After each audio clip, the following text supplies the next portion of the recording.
படித்தவுடன் கிழித்துவிடவும் இந்த ஐட்டத்தை சேர்ந்ததில்லை இந்த புத்தகம். இந்த புத்தகத்தை பற்றி கொஞ்சம் விரிவாக பார்க்கலாம். முதலில் உங்களை ஜென் வெல்ஃபேர் யூடியூப் சேனலுக்கு வரவேற்கிறேன். இந்த புத்தகம் மார்கன் கௌசல் என்பவரால் எழுதப்பட்டது. இது நம்மளோட வாழ்க்கைக்கு பொருளாதாரத்தை மேம்படுத்தக்கூடிய வகையில் அமைந்துள்ளது. இந்த புத்தகம் கண்டிப்பாக ஃப்ரீயாக இருக்கும்போது வாங்கி படித்து பாருங்கள். இந்த புத்தகத்தை படித்தால் மட்டும் போதுமா? இல்லை, கண்டிப்பாக இல்லவே இல்லை. இந்த புத்தகத்திலிருந்து நான் தெரிஞ்சுக்கிறது என்னென்னா, யார் உண்மையிலேயே பணக்காரன்? அதிக பணம் வைத்திருப்பவரோ பொருள் வைத்திருப்பவரோ பணக்காரர் இல்லை. உண்மையிலேயே தன்னுடைய ஆடம்பர செலவை குறைத்து கொண்டு யார் ஒருவர் சிறு வயதிலிருந்து சேமிப்பை தொடங்குகிறாரோ அவர்தான் உண்மையான பணக்காரர்.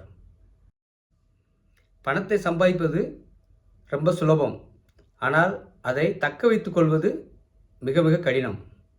பணம் சம்பாதிப்பதற்கு குடும்பத்தில் ஒருவர் உழைத்தாலே போதுமானது.